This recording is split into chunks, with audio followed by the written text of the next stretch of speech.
ನಮಸ್ಕಾರ. ಕನ್ನಡದ ವಾಹಿನಿ ವಿಸ್ಮಯವಾಣಿ ಯೂಟ್ಯೂಬ್ ಚಾನೆಲ್ಗೆ ತಮ್ಮೆಲ್ಲರಿಗೂ ಸ್ವಾಗತ. ವರದಿ ಓದುತ್ತಿರುವುದು ವಿದುಷಿ ಸ್ವಾತಿ ಪಿ ಭರದ್ವಾಜ್. ಶಿಕ್ಷಕರು ಆಧುನಿಕ ತಂತ್ರಜ್ಞಾನಗಳಿಗೆ ಹೊಂದಿಕೊಳ್ಳಲೇಬೇಕು, ಇಲ್ಲದಿದ್ದರೆ ಮಕ್ಕಳಿಗೆ ಉತ್ತಮ ಶಿಕ್ಷಣ ನೀಡಲು ಸಾಧ್ಯವಾಗುವುದಿಲ್ಲ ಎಂದು ಡಿಸಿಎಂ ಡಿಕೆ ಶಿವಕುಮಾರ್ ಹೇಳಿದರು. ಕನಕಪುರದಲ್ಲಿ ನಡೆದ ತಾಲೂಕು ಮಟ್ಟದ ಶಿಕ್ಷಕರ ದಿನಾಚರಣೆ ಕಾರ್ಯಕ್ರಮದಲ್ಲಿ ಅವರು ಭಾಗವಹಿಸಿ ಈ ಮಾತುಗಳನ್ನು ಹೇಳಿದರು. ಹುಬ್ಬಳ್ಳಿ ತಾಲೂಕಿನ ಕಾರ್ಮಿಕರ ಪರವಾಗಿ ಇಂದು ಸಂಘಟನೆಯ ರಾಜ್ಯಾಧ್ಯಕ್ಷರಾದ ಮುತ್ತಣ್ಣ ಶಿವಳ್ಳಿ ಸಾಹೇಬರು ವಿವಿಧ ಕಾರ್ಮಿಕ ಪರ ಯೋಜನೆಗಳ ಕುರಿತು ಚರ್ಚಿಸಿದರು. ಕಾರ್ಮಿಕರಿಗೆ ಲಭ್ಯವಿರುವ ಸವಲತ್ತುಗಳನ್ನು ಸಮರ್ಥವಾಗಿ ತಲುಪಿಸಲು ಕ್ರಮ ಕೈಗೊಳ್ಳುವುದಾಗಿ ಭರವಸೆ ನೀಡಿದರು. ಒಡಿಶಾದ ಕಟಕ್ನಲ್ಲಿ ಉಚ್ಚ ನ್ಯಾಯಾಲಯವು ಮಹತ್ವದ ತೀರ್ಪು ನೀಡಿದೆ. ಭಗವಾನ್ ಶ್ರೀ ಜಗನ್ನಾಥರ ಪವಿತ್ರ ಅಮೃತ ಮನೋಹಿ ಭೂಮಿಯನ್ನು ದೀರ್ಘಕಾಲದವರೆಗೆ ಬಳಸಿಕೊಂಡಿದ್ದರು. ಅದರ ಮೇಲೆ ಮಾಲೀಕತ್ವ ಹಕ್ಕು ದೊರೆಯುವುದಿಲ್ಲ ಎಂದು ನ್ಯಾಯಮೂರ್ತಿ ಸಂಜೀವ್ ಕುಮಾರ್ ಪಾಣಿಗ್ರಹಿ ಅವರ ಪೀಠ ಸ್ಪಷ್ಟಪಡಿಸಿದೆ.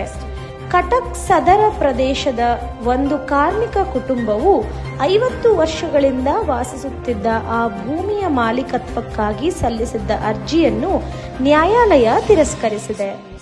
ಜಮ್ಮು ಕಾಶ್ಮೀರದ ಕುಲ್ಗಾಮ್ ಜಿಲ್ಲೆಯ ಗೂದರ್ ಅರಣ್ಯ ಪ್ರದೇಶದಲ್ಲಿ ಭದ್ರತಾ ಪಡೆಗಳು ಮತ್ತು ಭಯೋತ್ಪಾದಕರ ನಡುವೆ ಗುಂಡಿನ ಚಕಮಕಿ ನಡೆಯಿತು. ಪಹಲ್ಗಾಮ್ ದಾಳಿಯಲ್ಲಿ ಭಾಗಿಯಾಗಿದ್ದ ಮತ್ತೊಬ್ಬ ಭಯೋತ್ಪಾದಕ ಹತರಾಗಿದ್ದು 14 ಮಂದಿಯ ಪಟ್ಟಿಯಲ್ಲಿದ್ದ 8 ಜನರನ್ನು ಈಗಾಗಲೇ ಭದ್ರತಾ ಪಡೆಗಳು ಹೊಡೆದುರುಳಿಸಿವೆ. ಉಳಿದ 6 ಭಯೋತ್ಪಾದಕರು ಇದೀಗ ಪಡೆಗಳ ಗುರಿಯಾಗಿದ್ದಾರೆ. ನೇಪಾಳದಲ್ಲಿ ನಡೆಯುತ್ತಿರುವ ಹಿಂಸಾಚಾರದ ಹಿನ್ನೆಲೆ ಭಾರತೀಯ ವಿದೇಶಾಂಗ ವ್ಯವಹಾರಗಳ ಸಚಿವಾಲಯವು ಅಲ್ಲಿ ವಾಸಿಸುತ್ತಿರುವ ಭಾರತೀಯರಿಗೆ ಮಾರ್ಗಸೂಚಿಗಳನ್ನು ಬಿಡುಗಡೆ ಮಾಡಿದೆ. ಪ್ರತಿಭಟನೆಯಲ್ಲಿ ಯುವಕರ ಸಾವಿಗೆ ಸಂತಾಪ ಸೂಚಿಸಿರುವ ಸಚಿವಾಲಯ ನಾಗರಿಕರು ಎಚ್ಚರಿಕೆಯಿಂದಿರಲು ಹಾಗೂ ನೇಪಾಳ ಸರ್ಕಾರದ ಸೂಚನೆಗಳನ್ನು ಕಟ್ಟುನಿಟ್ಟಾಗಿ ಪಾಲಿಸಬೇಕೆಂದು ಸಲಹೆ ನೀಡಿದೆ. ಭದ್ರಾವತಿ ತಾಲೂಕಿನಲ್ಲಿ ನಡೆದ ಈದ್ ಮೆರವಣಿಗೆಯ ವೇಳೆ ಪಾಕಿಸ್ತಾನ್ ಜಿಂದಾಬಾದ್ ಎಂದು ಘೋಷಣೆ ಕೂಗಿದ ವಿಡಿಯೋ ಸಾಮಾಜಿಕ ಜಾಲತಾಣಗಳಲ್ಲಿ ವೈರಲ್ ಆಗಿದೆ. ಸೆಪ್ಟೆಂಬರ್ 8ರ ರಾತ್ರಿ ನಡೆದ ಈ ಮೆರವಣಿಗೆಯ ದೃಶ್ಯಗಳು ಇದೀಗ ವ್ಯಾಪಕ ಚರ್ಚೆಗೆ ಗ್ರಾಸವಾಗಿವೆ.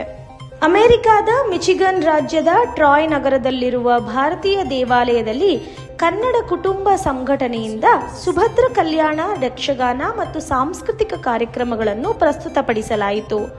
ಡಾಕ್ಟರ್ ರಾಜೇಂದ್ರ ಕೆದ್ಲಾಯ ಅವರ ಸಾರಥ್ಯದಲ್ಲಿ ನಡೆದ ಈ ಕಾರ್ಯಕ್ರಮದಲ್ಲಿ ಸ್ಥಳೀಯರು ಅಪಾರ ಮೆಚ್ಚುಗೆ ವ್ಯಕ್ತಪಡಿಸಿದರು. ವಿದೇಶದಲ್ಲೂ ಭಾರತೀಯ ಕಲೆಯನ್ನು ಬಿಂಬಿಸಿದ ಕಲಾವಿದರು ಭಾರೀ ಪ್ರಶಂಸೆಗೆ ಪಾತ್ರರಾದರು. ಬೆಂಗಳೂರು ರೋಟರಿ ಕ್ಲಬ್ ಮತ್ತು ಶಾಲಾ ಶಿಕ್ಷಣ ಇಲಾಖೆ ನಡುವಿನ ಒಡಂಬಡಿಕೆಯಡಿ ರಾಜ್ಯದ ಸರ್ಕಾರಿ ಶಾಲೆಗಳಿಗೆ ಮೇಜು ಬೆಂಚುಗಳ ಜೊತೆಗೆ ಇಂಟರಾಕ್ಟಿವ್ LED ಬೋರ್ಡ್ಗಳ ಸೌಲಭ್ಯ ಒದಗಿಸಲಾಗುತ್ತಿದೆ. ಸುಮಾರು 3.5 ಕೋಟಿ ವೆಚ್ಚದ ಈ ಯೋಜನೆ 2026ರ ಜೂನ್ ವೇಳೆಗೆ ಪೂರ್ಣಗೊಳ್ಳಲಿದೆ. ಶಿಕ್ಷಣ ಸಚಿವ ಮಧು ಬಂಗಾರಪ್ಪ ಅವರು ಈ ಸಹಯೋಗವನ್ನು ಸಾರ್ವಜನಿಕ ಶಿಕ್ಷಣ ಬಲಪಡಿಸಲು ಮಹತ್ವದ ಹೆಜ್ಜೆ ಎಂದು ಹೇಳಿದ್ದಾರೆ. ಕಲಬುರಗಿಯ ಆರಾಧ್ಯ ದೈವರಾದ ಮಹಾದಾಸೋಹಿ ಶ್ರೀ ಶರಣ ಬಸವೇಶ್ವರರ ಬ್ರಾಹ್ಮಿ ಮುಹೂರ್ತದ ಬೆಳಗ್ಗೆ 5:25 ಮಹಾಪೂಜೆ, ಅಲಂಕಾರ ಹಾಗೂ ಮಹಾಮಂಗಳಾರತಿ ದರ್ಶನ ನೆರವೇರಿತು. ಸಮಸ್ತ ಭಕ್ತರು ದರ್ಶನ ಪಡೆದು ಪುನೀತರಾದರು. ಎಲ್ಲರಿಗೂ ಮತ್ತು ಅವರ ಕುಟುಂಬಕ್ಕೆ ಶುಭವಾಗಲಿ ಎಂದು ಹಾರೈಸಲಾಗಿದೆ. ಮಾಜಿ ಸಚಿವ ಎಚ್ ಆಂಜನೇಯ ಅವರು ಪತ್ರಿಕಾಗೋಷ್ಠಿಯಲ್ಲಿ ಮಾತನಾಡಿ, ಬಡ್ತಿಯಲ್ಲಿ ಒಳ ಮೀಸಲಾತಿ ಅಗತ್ಯವಿದೆ ಎಂದು ತಿಳಿಸಿದ್ದಾರೆ. ಜೊತೆಗೆ ಅಲೆಮಾರಿಗಳನ್ನು ಮುಖ್ಯವಾಹಿನಿಗೆ ತರಲು ವಿಶೇಷ ಪ್ಯಾಕೇಜ್ ನೀಡಬೇಕೆಂದು ಒತ್ತಾಯಿಸಿದ್ದಾರೆ. ಪರಿಶಿಷ್ಟ ಜಾತಿಗಳಿಗೆ ಮೀಸಲಾತಿ ಅವೈಜ್ಞಾನಿಕವಾಗಿ ಮಾಡಿದ್ದಾರೆ ಎಂದು ಆರೋಪಿಸಿ ಕಾಂಗ್ರೆಸ್ ಸರ್ಕಾರದ ವಿರುದ್ಧ ಫ್ರೀಡಂ ಪಾರ್ಕ್ನಲ್ಲಿ ಜನಸಾಗರ ಒಗ್ಗೂಡಿ ಭಾರೀ ಪ್ರತಿಭಟನೆ ನಡೆಸಿತು. ಸರ್ಕಾರದ ನಿರ್ಧಾರವನ್ನು ಹಿಂತೆಗೆದುಕೊಳ್ಳುವಂತೆ ಆಗ್ರಹಿಸಿ ಘೋಷಣೆ ಕೂಗಲಾಯಿತು. ದಾವಣಗೆರೆಯಲ್ಲಿ ಜಿಲ್ಲಾ ಕ್ರೀಡಾಂಗಣದಲ್ಲಿ ಪ್ರಾಥಮಿಕ ಹಾಗೂ ಪ್ರೌಢಶಾಲಾ ಮಟ್ಟದ ತಾಲೂಕು ಕ್ರೀಡಾಕೂಟ 2025-26 ಉದ್ಘಾಟನೆ ನಡೆಯಿತು. ಶಾಸಕರಾದ ಸನ್ಮಾನ್ಯ ಶ್ರೀ KS ಬಸವಂತಪ್ಪ ಅವರು ಕ್ರೀಡಾ ಧ್ವಜಾರೋಹಣ ನೆರವೇರಿಸಿ ಕ್ರೀಡಾ ಜ್ಯೋತಿ ಸ್ವಾಗತಿಸಿದರು. ಈ ಸಂದರ್ಭದಲ್ಲಿ ಅಧಿಕಾರಿಗಳು, ಕ್ರೀಡಾಪಟುಗಳು ಹಾಗೂ ಗಣ್ಯರು ಭಾಗವಹಿಸಿ ಕ್ರೀಡಾಕೂಟವನ್ನು ಯಶಸ್ವಿಗೊಳಿಸಿದರು.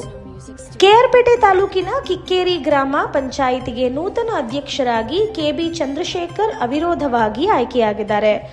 ಚುನಾವಣಾ ಪ್ರಕ್ರಿಯೆಯಲ್ಲಿ ಬೇರೆ ಯಾರೂ ನಾಮಪತ್ರ ಸಲ್ಲಿಸದ ಕಾರಣ ಅವರು ಅಧ್ಯಕ್ಷ ಸ್ಥಾನಕ್ಕೆ ಘೋಷಿತರಾದರು. ಅಧ್ಯಕ್ಷರ ಬೆಂಬಲಿಗರು ಪಟಾಕಿ ಸಿಡಿಸಿ ಸಿಹಿ ಹಂಚಿ ಸಂಭ್ರಮಿಸಿದರು. ಇದು ಇಂದಿನ ವಿಶೇಷ. ನಿರಂತರ ಸುದ್ದಿಗಾಗಿ ನೋಡ್ತಾ ಇರಿ ವಿಸ್ಮಯವಾಣಿ. ಇದು ಕನ್ನಡಿಗರ ಧ್ವನಿ. ವರದಿ ಓದಿದವರು ವಿದುಷಿ ಸ್ವಾತಿ ಪಿ ಭರದ್ವಾಜ್.